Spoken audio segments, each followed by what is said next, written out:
আসসালামু আলাইকুম বন্ধুরা, কেমন আছো সবাই? আশা করি ভালো আছো। তো আলহামদুলিল্লাহ, প্রতিদিনের মতো আমরা মা ছেলে আজও অনেক ভালো আছি। তো ভিডিও শুরু করার আগে একটা কথা বলছি, আমার এই ভিডিওটি যে যেখান থেকে দেখছো অবশ্যই দেখার আগে একটি লাইক এবং সাবস্ক্রাইব করে ভিডিওটি দেখা শুরু করবে। আর ভিডিওটি দেখা হয়ে গেলে সুন্দর একটা গঠনমূলক কমেন্ট করবে এবং শেয়ার দিয়ে অন্যকে দেখার সুযোগ করে দেবে।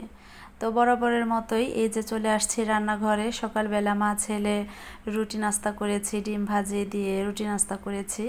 এখন বাজে হচ্ছে 11:30। আজ হচ্ছে শুক্রবার, আর আমার ছেলেটা একটু অসুস্থ, ওর হাতে একটু সমস্যা হয়েছে।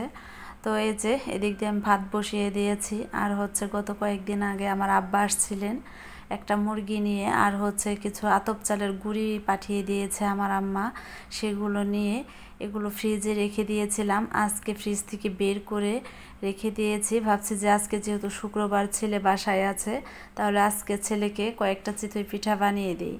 আমার ছেলের কিন্তু চিতই পিঠা খুবই পছন্দ। তো বন্ধুরা, সম্পূর্ণ ভিডিও জুড়ে সাথে থাকো আর দেখতে থাকো আজকে সারা দিন আমি কি কাজ করি। তো বন্ধুরা, এদিক দিয়ে আমি কিছু কোয়েল পাখি লালন পালন করেছি, সেগুলো গত কয়েকদিন আগে বিক্রি করে ফেলেছি। তো সেগুলো বিক্রি করে আবার কিছু ছোট ছোট মুরগির বাচ্চা এগুলো কিনেছি, সেগুলো আমি রুমের ভিতর ছেড়ে রেখে দিয়েছি।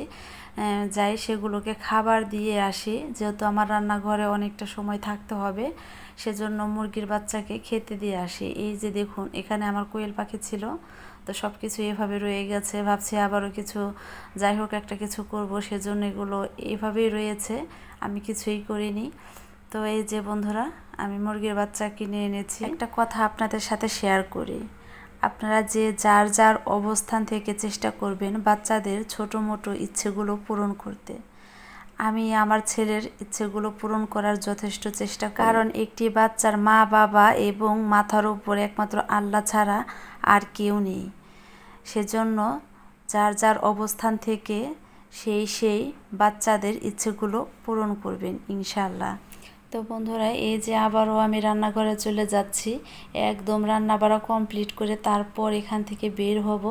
তো আমি কিভাবে পিঠাগুলো বানাই সেগুলো আপনারা মনোযোগ সহকারে দেখুন আর আমার কথাগুলো শুনুন। তো বন্ধুরা, এই যে এই গুঁড়িগুলো আমি ভেজে তারপরে গরম পানি দিয়ে হালকা কুসুম গরম পানিতে ভিজিয়ে রাখবো প্রায় আধা ঘন্টা আগে, যাতে করে এই গুঁড়ির সুজিটা ফুলে যায় আর পিঠাগুলো সুন্দর হয়। তো বন্ধুরা, দেখতে থাকুন। আমার বিয়ের পর আমার হাজবেন্ডকে কি নিজের হাতে কিছু রান্না করে খাওয়ানো বা নিজে বসে থেকে কিছু খাওয়ানোর এরকম কোনো সুযোগ আমার হয়ে ওঠেনি।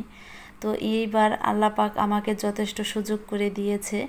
আমার হাজবেন্ড এইবার 6 মাসের ছুটিতে আসছিলেন, আমি আমার মনের মতো করে আমার হাজবেন্ডকে আমি খাওয়িয়েছি। আমার যখন যেটা ইচ্ছে করেছে তখন সেইটাই আমার হাজবেন্ডকে আমি রান্না করে খাওয়িয়েছি।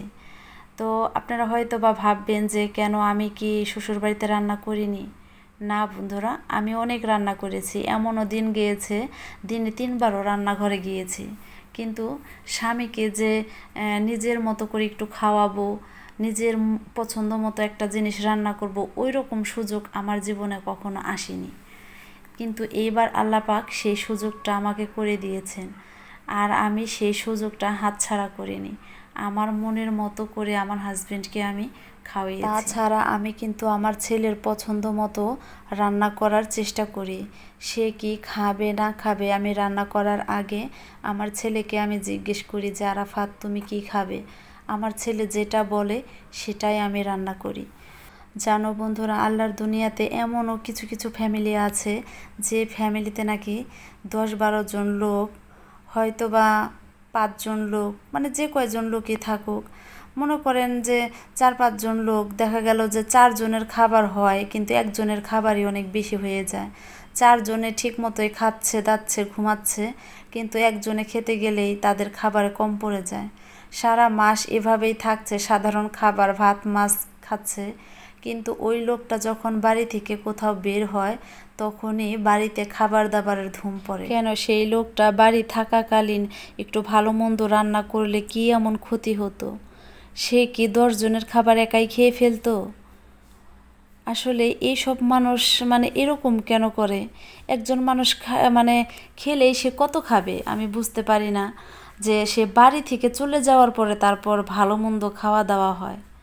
তো আমি এর জন্য আপনাদের বলি যে আপনারা সবাই কর্মজীবী, কর্মঠ, আপনারা যার যার ইনকাম দিয়ে সেই ভালো মন্দ খাওয়ার চেষ্টা করবেন, ভালো থাকার চেষ্টা করবেন। কে কী বললো না বললো ওই দিকে মানে তাকাবেনই না, ঘুরেই তাকাবেন না। কারণ আপনার সাথে যে যেরকম ব্যবহার করেছে তার সাথে ঠিক তেমন ব্যবহারই করবেন। হয়তোবা এখানে অনেকে এসে বলবেন যে হ্যাঁ আপনি সবাইকে একটা খারাপ পরামর্শ দিচ্ছেন কেন? এটা ভাই খারাপ পরামর্শ না। তো আপনাদের নিজের দিক থেকে একটু ভাবেন, যে আর যারা আপনাকে চাইবে না তাদের ছায়াও পাড়া দিবেন না। আল্লাহর দুনিয়াতে এক একজনের চাওয়া পাওয়া এক এক রকম। কেউ দিতে ভালোবাসে, আবার কেউ নিতে ভালোবাসে। আচ্ছা, যার কাছে এত আবদার, এত আশা, চাওয়া পাওয়া, তার কি কোনো চাওয়া পাওয়া নেই? তার কি কোনো আশা ভরসা নেই? সে কি সারা জীবন শুধু দিয়েই যাবে? তারও তো কিছু চাওয়া পাওয়া থাকতে পারে নাকি? আল্লাহ পাক কিছু মানুষকে দুনিয়াতে পাঠিয়েছেই অন্যের ইচ্ছা পূরণ করতে। কারণ সে যাদের ইচ্ছা পূরণ করবে তাদের নিজের যোগ্যতায় কোনো কিছু করার ক্ষমতা নেই, সেটা আল্লাহ পাক রেখে দিয়েছে। এর জন্য অন্যের উপর নির্ভর করে থাকে, অন্যের মুখের দিকে তাকিয়ে থাকে যে কখন টাকা পয়সা বাড়ি গাড়ি করে দিবে, আর সেটা অনায়াসে বসে খেতে পারবে, পড়তে পারবে। এই সব লোকের কোনোদিনও উন্নতিও হয় না। আল্লাহ পাক সারা জীবন এদেরকে অধম করেই রেখে দেয়।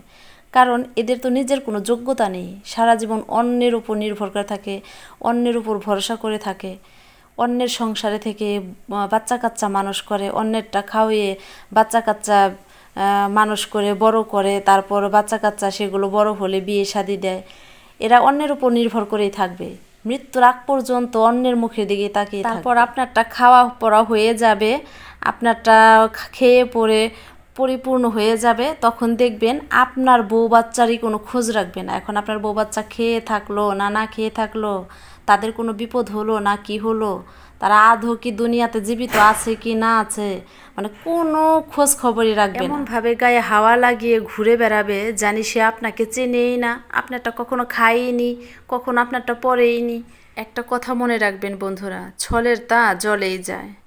ছল করে খাবেন, ছল ছাতুরি করে অন্যেরটা কে মেরে কেটে খাবেন, দেখবেন আপনার সংসারে কখনোই উন্নতি হবে না, কখনোই না।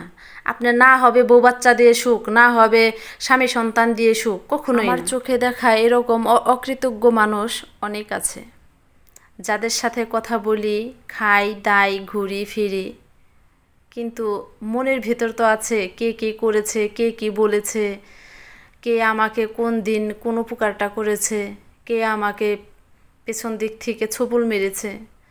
তো সব কিছুই মনে পড়ে, আর এগুলো আমি একমাত্র আমার হাজব্যান্ডের সাথে শেয়ার করি আর আল্লাহ পাকের সাথে শেয়ার করি। আমি সব সময় বসে থাকি, যে বাসায় কাজ করি বসে থাকি, এগুলো আমি প্রায় সময় ভাবি। যাই হোক বন্ধুরা, সবাই চেষ্টা করবেন মনের কথা মনে রেখে সবার সাথে মিশে থাকতে, কথা বলতে। তো কাউকে বুঝতেই দিবেন না যে কার প্রতি আপনার রাগ, কার প্রতি আপনার অনুরাগ। তো আজকে আমার পিঠা বানানোটা কেমন হলো অবশ্যই কমেন্টে জানাবেন। কথা বলতে বলতে পিঠার রেসিপি দিতে ভুলে গিয়েছি। যারা আমার ভিডিওটি মনোযোগ দিয়ে লক্ষ্য করেছেন একমাত্র তারাই আমার এই পিঠার রেসিপিটি বুঝতে পারবেন, খেতে পারবেন। একটা সময় কিন্তু আমি ভাত রান্না করতেই পারতাম না, এখন ভাত কেন, আমি অনেক কিছু রান্না করতে পারি। এখন অনেক কিছু রান্নার বাকি আছে যেগুলো আমি রেসিপি আপনাদের সাথে শেয়ারই করিনি, একটু একটু করে শেয়ার করব রেসিপি। তো বন্ধুরা, যারা এতক্ষণ মনোযোগ সহকারে আমার সম্পূর্ণ ভিডিওটি দেখেছো তাদের জন্য অন্তরের অন্তরস্থল থেকে ধন্যবাদ ধন্যবাদ ধন্যবাদ এবং কৃতজ্ঞ। সবাই ভালো থেকো, সুস্থ থেকো, আল্লাহ হাফেজ। আর পরবর্তী ভিডিওর জন্য অবশ্যই কমেন্ট করবে।